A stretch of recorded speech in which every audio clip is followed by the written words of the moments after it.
முன்னோர்கள் ஆராய்ச்சி செய்து இந்த உலகத்துல இந்த பிரபஞ்சத்திலிருந்து எடுத்த கர்மவினை தீர்க்கக்கூடிய மூல மந்திரம். நீங்க கோவில்ல போய் விளக்கேத்துறதா இருந்தா இந்த மந்திரத்தை ஒரு முறை சொல்லுங்க. முற்பிறவில செய்த பாவங்கள் எப்பிறவிக்கும் தொடராமல் இருக்க இப்பிறவிலேயே என் தந்தை வழியில் வந்த கர்மாவனை, என் தாய் வழியில் வந்த கர்மாவனைகள், என் தாயுடைய கர்ப்பத்திலிருந்து நான் இந்த பூமிக்கு கொண்டு வந்த கர்மாவனைகளும் இன்றோடு நிவர்த்தியாகட்டுன்னு 5 தீபம் விளக்கேத்தி சாமிக்கு தேங்காய் வளம் பூ மாலை கல்கண்டு வாங்கி அர்ச்சனை பண்ணி உங்க ஜாதகத்தை கொண்டு போய் சாமி பாதத்துல வச்சு இன்னையோட எனக்கு எல்லாம் நல்லது நடக்கும்னு மனசார கும்பிட்டு வாங்க. வாழ்க்கையில அசுர வளர்ச்சிக்கு வந்து. அனைவருக்கும் வணக்கம். பாரம்பரிய திருவள்ளுவர் குல வம்சம் பிரசன்ன ஜோதிடர் சுப மாரிமுத்து திருப்பூர்லேருந்து இந்த பதிவு உங்களுக்காக. இன்றைக்கி திருவோண நட்சத்திரத்தை பற்றி பார்க்க போகிறோம் இல்லைங்களாங்கம்மா? அப்போது பூராடம் வந்து 20, உத்திராடம் 21, திருவோணம் 22ங்க. 22வது நட்சத்திரத்தை பற்றி இன்றைக்கி நம்ம பார்க்குறோம் இல்லைங்களாங்கம்மா? ஓகே.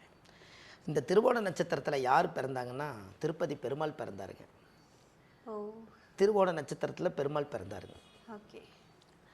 அந்த திரு ஓணம்னு சொல்லுவாங்க.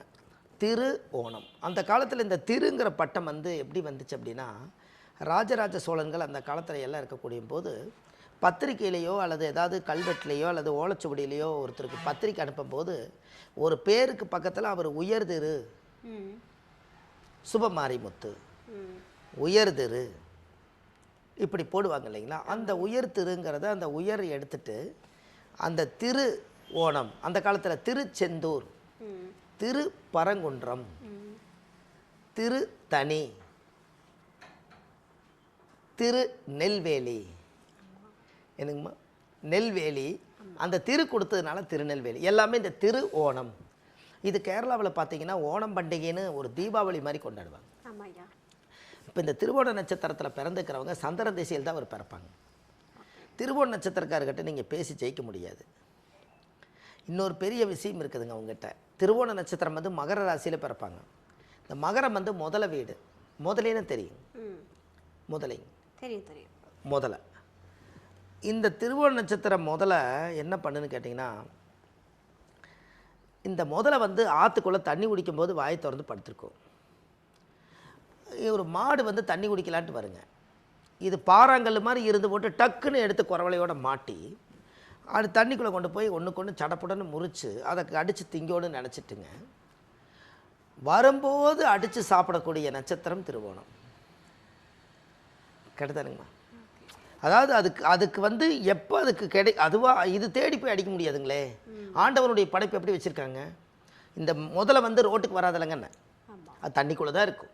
அப்போ தண்ணிக்குள்ளே எது வருதோ அதை அடித்து இது சாப்பிட்ரும். அப்போ இது என்னென்னு கேட்டிங்கன்னா, அந்த நட்சத்திரம் வருது பாருங்க, ஒரு மிருகம் வருது, வர்றதை அடித்து சாப்பிட்டுக்கு முடிஞ்சு இது தேடி போய் அடிக்காது.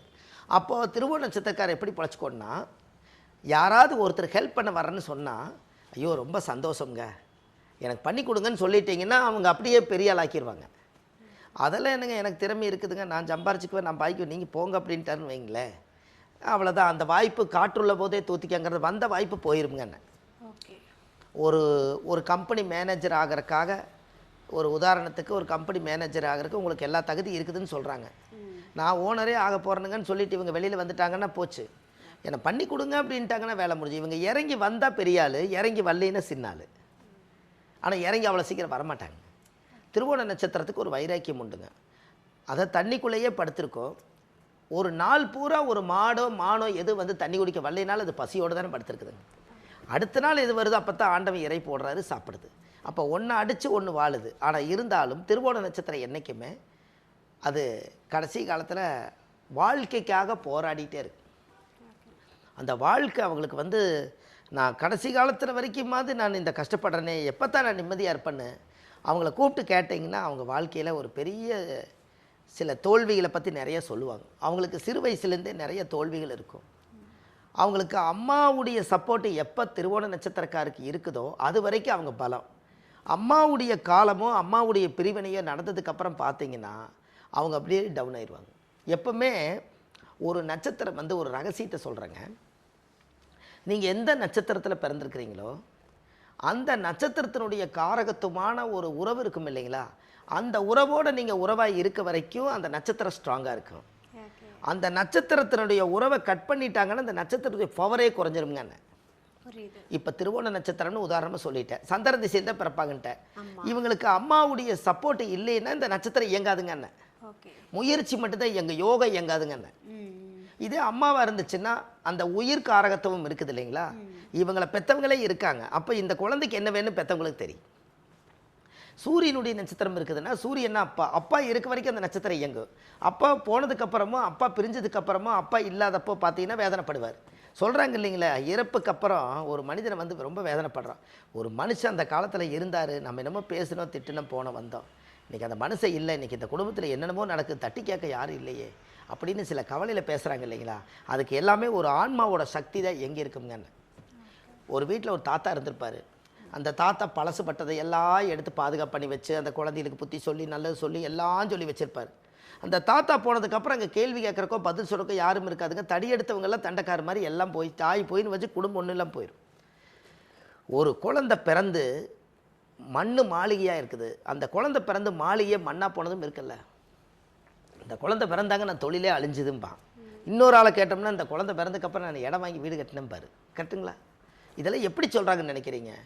இடப்பட்ட காலத்தில் உங்கள் விதிக்குள்ளே உள்ள சொருகு வாங்குவேன்னு எல்லாரும் சொல்லுவாங்க, விதியை மதியால் வெல்லலான்னு. அப்படி தானே சொல்கிறாங்க, விதியை மதியால் வெல்ல.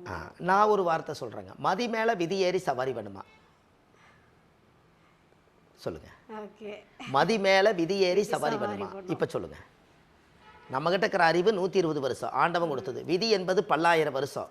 உங்களோட மதிக்கு அந்த விதி வந்து அப்படியே முழுங்கி சாப்பிட்டு சவாரி வேணுமா? அதை மதி மேலே விதி ஏறி சவாரி வேணுமா? எங்கே போய் மதியால் விதியால் வெல்லுவீங்க? என்ன இருக்குதோ அப்படியே வாழ்ந்துட்டு போய்க்கலாமா ஒழிஞ்சு ஒன்றும் பண்ண முடியாது. அப்படி பண்ணுறதா இருந்தால் ஒவ்வொருத்தருக்கிட்ட எவ்வளோ பெரிய கோபம் இருக்குதுங்க, எவ்வளோ பெரிய திறமைகள் இருக்குது, எவ்வளோ பெரிய சிரிப்பு இருக்குது, எவ்வளோ பெரிய உலகம் இருக்குது. இந்த உலகத்தில் நீங்கள் எப்படி வேணாலும் வாழ்ந்துருக்கலாமே. ஒரு கட்டுக்கோப்புன்னு ஏன் கொண்டு வந்தீங்கன்னா உங்களால் மதியில் ஒரு அளவு தாங்க. மதி மேலே விதியேறி சவாரி வேணும். இப்போ நீங்கள் ஒரு உதாரணத்துக்கு நான் ஒரு உதாரணம் சொல்கிறேங்க. 2000 வருஷம் வரும்போது விநாயகர் வந்து நானும் உங்களோடு வேலை செய்வேன் அப்படின்னு வந்துச்சுங்க. எதுங்க? 2000 வந்தால் 2000 வருடம் வந்தால் விநாயகர் வந்து நானும் உங்களோடு வந்து வேலை செய்வேன் அப்படின்னு வந்துச்சுங்கன்னு. ஒரு ஆதிகால பரிகாரத்தில் நான் எழுதும்போது ஒரு பெரிய புத்தகம் ஒன்று படித்த ஒரு மகான் வந்து சொன்னாங்க, 2000 வருஷம் வரும்போது எப்படி வந்து ஒரு விநாயகர் வேலை செய்வாருன்னு. அப்போ 2000 வருஷம்னா இப்போ நான் சொல்கிறது இப்போ நம்ம ஜாதகம் பார்க்குற கணக்குக்கு பார்த்தா 25 வருஷம் ஆகுது இல்லைங்களா. அப்போ இந்த 25 வருஷத்துக்கு முன்னாடி 2000 வருடம் வந்தால் கண்டிப்பாக நான் உங்களோடு வந்து வேலை செய்வேன்னு ஒரு புத்தக நூலில் எழுதிருச்சுங்க. இது எங்களுக்கு ஒரு குருமார் வந்து பாடம் நடத்துகிறார். எப்படி பாடம் நடத்துகிறாரு? 2000 வருடம் வந்தால் விநாயகர் வந்து வருவார். இது எப்படி ஊர்ஜனப்படுத்தி உண்மையாக்குறதுன்னு கேட்டிங்கன்னா 2000 வருடம் வரும்போது ஜேசிபி பொக்லின் வந்து இந்த உலகத்தில் இறங்குதுங்கண்ணே. ஜேசிபி பொக்லின் வருது இல்லைங்களா, ஆனை மாதிரியே தும்பிக்க 4 காலுக்கு 4 வீலு பக்கத்தில் காலு, பின்னாடி தூக்குது, வால் மாதிரி தூக்குது இறக்குது, 2 கண்ணுக்கு 2 லைட்டு கரெக்டாக வச்சு விநாயகர் வடிவத்தில் விஞ்ஞானம் பொருந்தி கரெக்டாக வந்து 2000 வருஷத்தில் அது இறங்குதுங்கன்னு. இது எந்த காலத்தில் சித்தர் எழுதி வச்சுக்கிறாருங்க? ஒரு காலத்தில் ஒரு 5000 வருஷத்துக்கு முன்னாடி ஓலைச்சுவடியில் எழுதி புதிய நூலாக்கி இது எழுதி வச்சுக்கிறாருங்க. கரெக்டாக 2000 வருஷம் வரும்போது அது விநாயகர் வர்றாரு இல்லைங்கன்னு. அப்போ நம்ம விநாயகர்னா யானை, 100 ஆள் வேலை யானை தூக்கு, அதே மனுஷன் வந்து செய்கிறவே மிஷின் செய்த இல்லைங்களா. அப்போ விஞ்ஞானத்துக்கு தகுந்த மாதிரி நூல்கள், இந்த விஞ்ஞானமும் மாறும். ஆதி காலத்தில் வந்து கிராம வாழ்க்கை வாழ்ந்து விஞ்ஞானம் மாறும்னு எனக்கு எழுதி வச்சுருந்தாங்க. அப்போ அவங்க சித்தர்கள் வந்து 5000 வருஷத்துக்கு அப்புறம் என்ன நடக்க போகுதுன்னு எழுதி வச்சுக்கிறாங்க. அப்போ அந்த விதியெல்லாம் இன்றைக்கி மதி மேலே இவங்க எங்கே போய் மதிய வெல்லுவீங்கன்னு கேட்குறேன். நாம் இந்த உலகத்தில் வந்து கண்குளிர என்ன பார்த்தோமோ, என்ன காதில் கேட்டோமோ, எதை ரசித்தோமோ, எதை ருசித்தோமோ அதுதான் உங்கள் உடம்புலையும் மனசுக்குள்ளேயும் பதிவாகு. மற்றது எதுவுமே பார்க்காதது பதிவாகாது. ஒன்று சொன்னாலும் கூட அது என்னென்னு ஊர்ஜினப்படுத்தாமல் நீங்கள் உங்கள் கேமரா எப்படி சேவ் ஆகும்? என்னங்கம்மா? அப்போ பார்க்குறது, கேட்கறது, ரசிக்கிறது, ருசிக்கிறது மட்டும்தான் உங்களுக்கு போராட்டமாக இருக்குது. இதில் கொஞ்சம் ஏதாவது ஒன்று பிடிச்சிருந்தா அந்த வழி பின்பற்றுவீங்க, இல்லாட்டி இல்லை. எனக்கு இந்த ட்ரெஸ் எனக்கு இந்த ட்ரெஸ் எனக்கு கச்சிதமாக இருக்குது, இது நான் எனக்கு ஒருத்தர் தைச்சி கொடுத்தவர் நல்லா தைச்சி கொடுத்துருக்கிறாரு, எனக்கு இந்த ட்ரெஸ்ஸே எனக்கு பிடிச்சிருக்குதுன்னா நாளைக்கு நான் துணியை எடுத்துகிட்டு போய் அதே டெய்லர்கிட்ட கொடுத்தேன்னு நான் தைச்சி போட்டுக்கோணுங்க. அப்போ எனக்கு எது பிடிச்சிருக்கோ அதை பின்பற்றுவேனுங்கன்னு சொல்கிறேன். இதுக்கு மதி மேலே விதியேறி சவாரி பண்ணுன்னா விதியை மதியால் வெல்ல முடியாதுங்கிறதுக்கு மதி மேலே விதியேறி சவாரி பண்ணுமா. நம்மளோட அறிவு நம்ம காலம் ஆயிட்டாலும் கூட அந்த காலத்துக்கு பின்னாடி வந்து இந்த மதி மேலே விதியேறி சவாரி பண்ணுறதா ஜெயிக்குத ஒழிஞ்சி விதியை மதியால் வெல்ல முடியலைங்க. விதியை மதியை வெல்ல முடியுமாங்கிறத ஒரு கேள்வியாக வச்சு நிறுத்திட்டாங்க. என்னங்கம்மா? கேள்வியாக வச்சுட்டாங்க. இப்போ கடலில் இருக்கிற தண்ணி இருக்குல்லங்கம்மா. ஆமாம், கடலில் தண்ணி இருக்குது.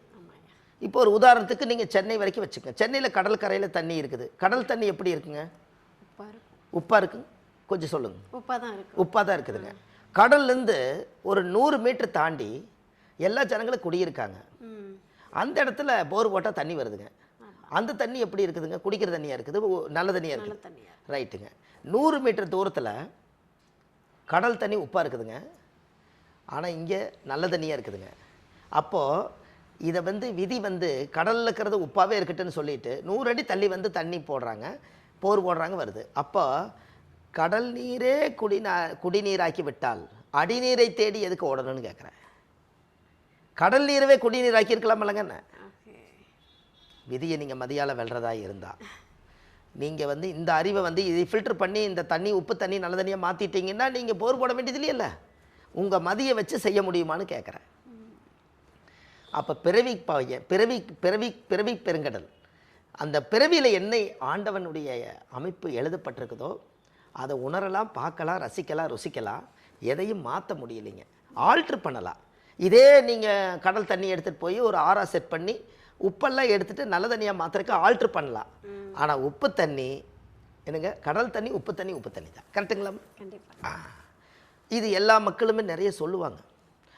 மதி மேலே விதியேறி சவாரி பண்ணுங்கிற வார்த்தை இன்றைக்கி நான் இந்த யூடியூப்பில் பதிவு செய்கிறேன் இல்லைங்களா? அப்போ நம்ம விதியை மதியால் வெல்ல முடியாதுன்னு நம்ம தெரிஞ்சு கொண்டால், விதியை மதியால் வெல்ல முடியாதுன்னு தெரிஞ்சுக்கிட்டா நம்ம ஆண்டவன் கொடுத்த அனுகிரகம் எதுவோ அதை தேடி ஓடிட்டு இருக்கலாம்லங்க. கண்டிப்பாக. எனக்குமா? கண்டிப்பாக. அப்போ இதெல்லாம் தான் ஆதிகால பழமொழிங்க. இதெல்லாம் நம்ம தெரிஞ்சு வச்சுக்கணும். இந்த முன்னோர்கள் இது எல்லாம் வந்து அந்த காலத்தில் எதோ சொல்லி வச்சுட்டு போயிட்டாங்க. ஆனால் இருந்தாலும் நம்மளை பொறுத்தளவு இந்த திருவோண நட்சத்திரத்தில் பிறந்த சந்திரனுடைய நட்சத்திரத்தினால நீ கடலை பற்றி நீரை பற்றி பேசணும் இல்லைங்களாம்மா? அப்போ சந்திர திசை 10 வருஷம், செவ்வாய் ஒரு 7 வருஷம் 17, ராகு ஒரு 18, 36 இருக்குது 35, குரு ஒரு 16, அப்போ 52 வயசு. சனி தான் 19 வருஷம். திருவோண நட்சத்திரத்தில் பிறந்துக்கிறவங்களுக்கு 52 வயசுக்கு மேலே சனி திசை வருதுங்க. அப்போ கரெக்டாக பாருங்கள், சனி திசை தான் அவருக்கு ரிட்டையர்டு வயசு. அப்போ இந்த திருவோண நட்சத்திரத்தில் யாராவது ஒருத்தர் பிறந்தாங்கன்னா அவங்க 5 வயசு 10 வயசு வரைக்கும் 10 வருஷம் இருப்பு திசை இருக்குன்னா 5 வருஷத்தில் குழந்தையாக இருந்திருப்பாங்க. அவங்களுக்கு சந்திர திசை முடிஞ்சு செவ்வாய் ஒரு 7 வருஷம் 12 வயசு.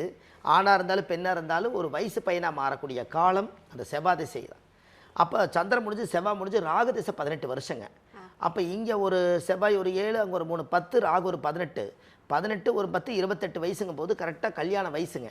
அப்போ இவருக்கு ராகு திசையும் குரு திசையும் தான் இவங்களுக்கு கல்யாணம் பண்ணி வைக்கும். அப்போ குரு திசை முடிஞ்சு சனி திசையில் ரிட்டையர்ட் ஆகிறாங்க. அப்போ ஒரு 5 திசைக்குள்ளேயே அவங்க வாழ்வாதாரமே அடங்கியிருக்கு. ஆடி அடங்கும் வாழ்க்கை அடங்கிற மாதிரி இந்த உலகத்தில் நாம் ஷார்ட்டான காலத்தில் பிறந்துக்கிறோங்க. ரொம்ப ஸ்பீடாக வாழ்க்கையை அனுபவிச்சாகணும்.